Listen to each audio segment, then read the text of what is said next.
Hi friends, నేను Naveen. Welcome back to my channel. Friends, ఈరోజు వీడియోలో పాన్ కార్డ్కి ఆధార్ కార్డ్ ఎలా లింక్ చేయాలో ఈరోజు నేను చెప్పబోతున్నాను. ఫ్రెండ్స్, ఈ వీడియోని ఎక్కడ స్కిప్ చేయకుండా ఎండ్ వరకు చూడండి, అప్పుడే మీకు పూర్తిగా అర్థమవుతుంది. ఫ్రెండ్స్, మనము పాన్ కార్డ్ లింక్ చేయాలంటే మనకి ఆధార్ కార్డులో కానివ్వండి, పాన్ కార్డులో నేమ్ అనేది కరెక్ట్గా ఉండాలి. అలాగే డేట్ ఆఫ్ బర్త్ కూడా సేమ్ ఉండాలి.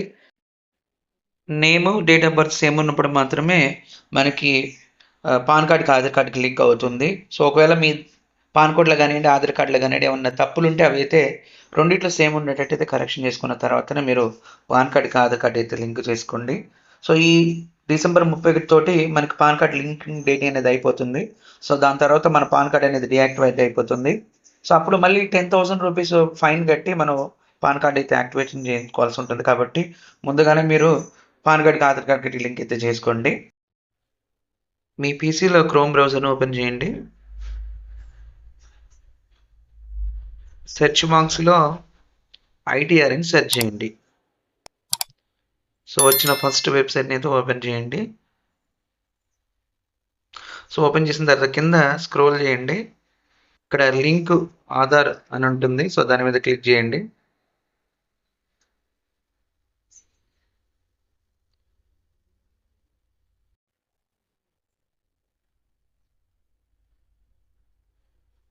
సో మనకి ఇక్కడ పాన్ నెంబర్ని ఎంటర్ చేయమంటుంది, అలాగే ఆధార్ నెంబర్ని కూడా ఎంటర్ చేయమంటుంది. సో పాన్ నెంబర్ దగ్గర పాన్ నెంబర్ని ఎంటర్ చేయండి, అలాగే ఆధార్ నెంబర్ దగ్గర ఆధార్ నెంబర్ని ఎంటర్ చేయండి.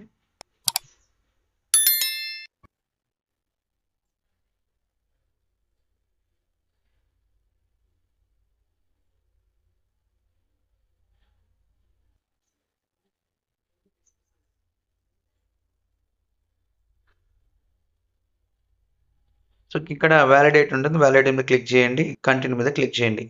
సో క్లిక్ చేసిన తర్వాత మళ్ళీ పాన్ నెంబర్ అడుగుతుంది. సో ఇక్కడ పాన్ నెంబర్ని ఎంటర్ చేయండి.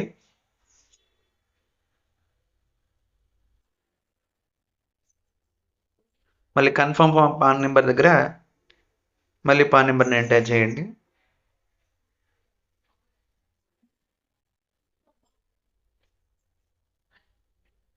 కింద ఫోన్ నెంబర్ని ఎంటర్ చేయండి.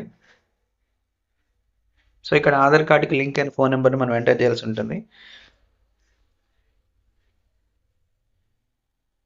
సో ఇప్పుడు కంటిన్యూ మీద క్లిక్ చేయండి. సో మనకి ఒక ఓటీపీ అయితే వస్తుంది. వచ్చిన ఓటీపీని ఇక్కడ ఎంటర్ చేయాలి.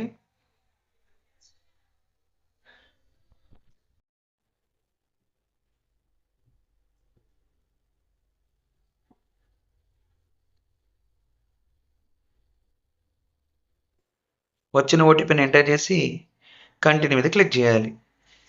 సో కంటిన్యూ మీద క్లిక్ చేసిన తర్వాత మళ్ళీ కంటిన్యూ అడుగుతుంది, కంటిన్యూ మీద క్లిక్ చేయాలి. సో కంటిన్యూ క్లిక్ చేసిన తర్వాత మనకి ఇన్కమ్ ట్యాక్స్ అని ఉంది కదా ఫస్ట్. సో ఇన్కమ్ ట్యాక్స్ మీద క్లిక్ చేయాలి. ఇన్కమ్ ట్యాక్స్ మీద క్లిక్ చేసిన తర్వాత మనకి ఇక్కడ అసెస్మెంట్ ఇయర్ అడుగుతుంది.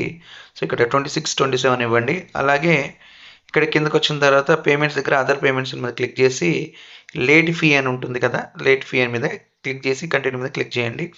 కిందకి స్క్రోల్ చేసిన తర్వాత కంటిన్యూ మీద క్లిక్ చేయండి. క్లిక్ చేసిన తర్వాత ఇక్కడ మనల్ని పేమెంట్ అడుగుతుంటుంది. సో ఇక్కడ మీరు payment gateway or including UPI అని ఉంటుంది, దాని మీద క్లిక్ చేయండి. యూపీఐ మీద క్లిక్ చేసిన తర్వాత ఇక్కడ మనకి నంబర్ ఆఫ్ బ్యాంక్స్ చూపిస్తాయి. సో ఇక్కడ నేను కోటక్ మహీంద్ర బ్యాంక్ని సెలెక్ట్ చేసుకొని కంటిన్యూ మీద క్లిక్ చేస్తున్నాను. సో ఇక్కడ మీకు కిందకి స్క్రోల్ చేసినట్టయితే ఫీజు 1000 రూపీస్ ఉంటుంది. పే నౌ మీద క్లిక్ చేయండి. సో ఇక్కడ కింద స్క్రోల్ చేసి టర్మ్స్ అండ్ కండిషన్ యాక్సెప్ట్ చేయండి. సో యాక్సెప్ట్ చేసిన తర్వాత కంటిన్యూ మీద క్లిక్ చేయండి. సో ఇక్కడ స్కిప్ మీద క్లిక్ చేయండి. క్లిక్ చేయగానే మనకి పేమెంట్కి రీడైరెక్ట్ అవుతుంది. సో ఇక్కడ యూపీఐ మీద క్లిక్ చేయండి. సో మనకి క్యూఆర్ కోడ్ అనేది వస్తుంది. వచ్చిన క్యూఆర్ తోటి మన అమౌంట్ పే చేయగానే మనకి ఇక్కడ పేమెంట్ స్లిప్ అనేది జనరేట్ అవుతుంటుంది. సో ఈ పేమెంట్ స్లిప్ని అయితే మీరు సేవ్ చేసుకోండి. ఫ్యూచర్లో మనకి ఏదైనా ప్రాబ్లం వచ్చినప్పుడు మనకి ఇది యూజ్ అవుతుంటుంది. సో చూసారు కదా, ఇక్కడ దీన్ని డౌన్లోడ్ మీద క్లిక్ చేయగానే మనకి డౌన్లోడ్ అయిపోతుంటుంది పేమెంట్ స్లిప్ అనేది.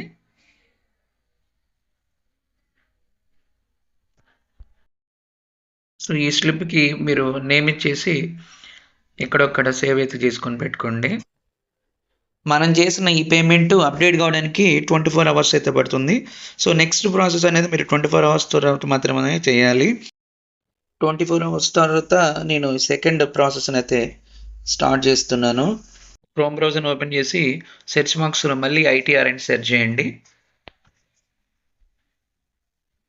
సో వచ్చిన ఫస్ట్ వెబ్సైట్ని మళ్ళీ ఓపెన్ చేయండి. సో కిందకి స్క్రోల్ చేసిన తర్వాత లింక్ ఆధార్ అని ఉంటుంది, దాని మీద క్లిక్ చేయండి. సో ఇక్కడ మనల్ని పాన్ నెంబర్ని ఎంటర్ చేయమంటుంది, అలాగే ఆధార్ నెంబర్ని ఎంటర్ చేయమంటుంది. సో పాన్ దగ్గర పాన్ నెంబర్ని ఎంటర్ చేయండి.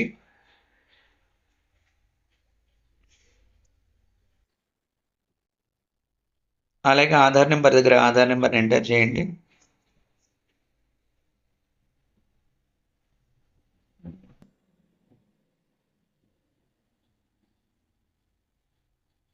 సో కింద వ్యాలిడేట్ అని ఉంటుంది, వ్యాలిడేట్ క్లిక్ చేయండి. సో ఇక్కడ మనం పేమెంట్ ఇది కట్టింది ఇక్కడ అప్డేట్ అనేది చూపిస్తుంది. సో ఇప్పుడు కంటిన్యూ మీద క్లిక్ చేయండి. సో కంటిన్యూ మీద క్లిక్ చేసిన తర్వాత ఇక్కడ 2 టిక్ బాక్సులు చూపిస్తుంది, టిక్ బాక్స్ని టిక్ చేయండి. సో దాని తర్వాత నేమ్ యాజ్ పర్ ఆధార్ అని ఉంటుంది. సో అక్కడ ఆధార్ కార్డులో నేమ్ ఎలా ఉందో యాజ్ టీజ్గా అక్కడ మనం ఎంటర్ చేయాల్సి ఉంటుంది.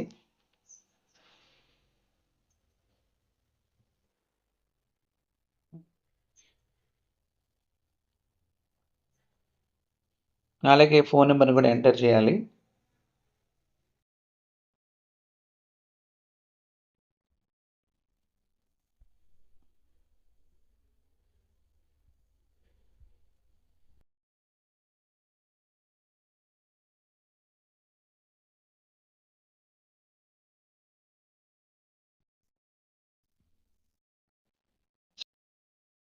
లింక్ ఆధార్ మీద క్లిక్ చేయగానే ఆధార్కి లింక్ అయిన ఫోన్కి ఓటీపీ అనేది వెళ్ళిపోతుంది.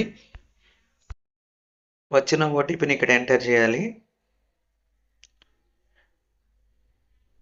కింద వ్యాలిడేట్ అని ఉంటుంది, వ్యాలిడేట్ మీద క్లిక్ చేయాలి.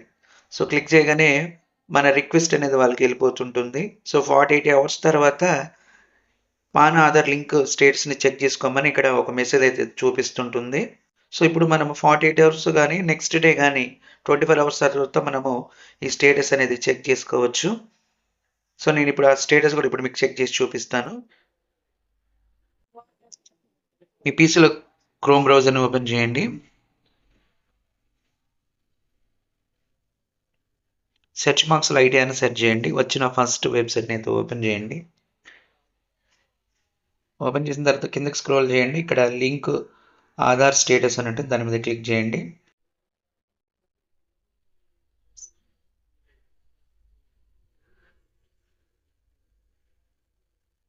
సో ఇక్కడ మన పాన్ నెంబర్ అడుగుతుంది.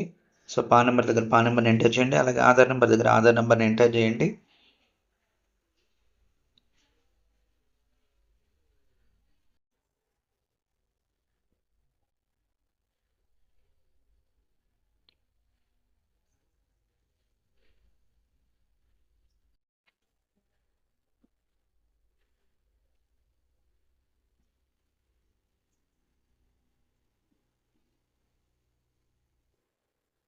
సో ఇప్పుడు వ్యూ లింక్ ఆధార్ స్టేషన్ మీద క్లిక్ చేయండి. సో చూసారు కదా, మనకి సక్సెస్ఫుల్గా పాన్ కార్డ్కి ఆధార్ కార్డ్కి లింక్ అయితే అయింది. ఫ్రెండ్స్, ఈ విధంగా నేను చెప్పిన స్టెప్స్ మీరు ఫాలో అయితే ఈజీగా మీ పాన్ కార్డ్కి ఆధార్ కార్డ్ని లింక్ అయితే చేయొచ్చు. ఫ్రెండ్స్, ఈ వీడియో మీకు నచ్చింది అనుకుంటున్నాను. ఫ్రెండ్స్, ఇలాంటి మరిన్ని వీడియోస్ కోసం నా ఛానల్ లైక్ చేయండి, షేర్ చేయండి, కామెంట్ చేయండి. సో సబ్స్క్రైబ్ చేయడం మాత్రం మర్చిపోవద్దు. సబ్స్క్రైబ్ చేసి పక్కన ఉన్న బెల్ బటన్ని యాక్టివేట్ చేయడం ద్వారా నేను పెట్టే వీడియోస్ అన్ని కూడా మీకు నోటిఫికేషన్ వస్తాయి. ఫ్రెండ్స్, మీకు ఏమన్నా ఎటువంటి డౌట్స్ ఉన్నా మీ కామెంట్ రూపంలో కామెంట్ చేయండి. ప్రతి కామెంట్కి అయితే నేను రిప్లై ఇస్తాను. ఫ్రెండ్స్, ఇంతవరకు చాలా ఆదరించారు. సో మున్ముందు కూడా నన్ను ఇంకా ఆదరిస్తారని కోరుకుంటున్నాను. So thank you.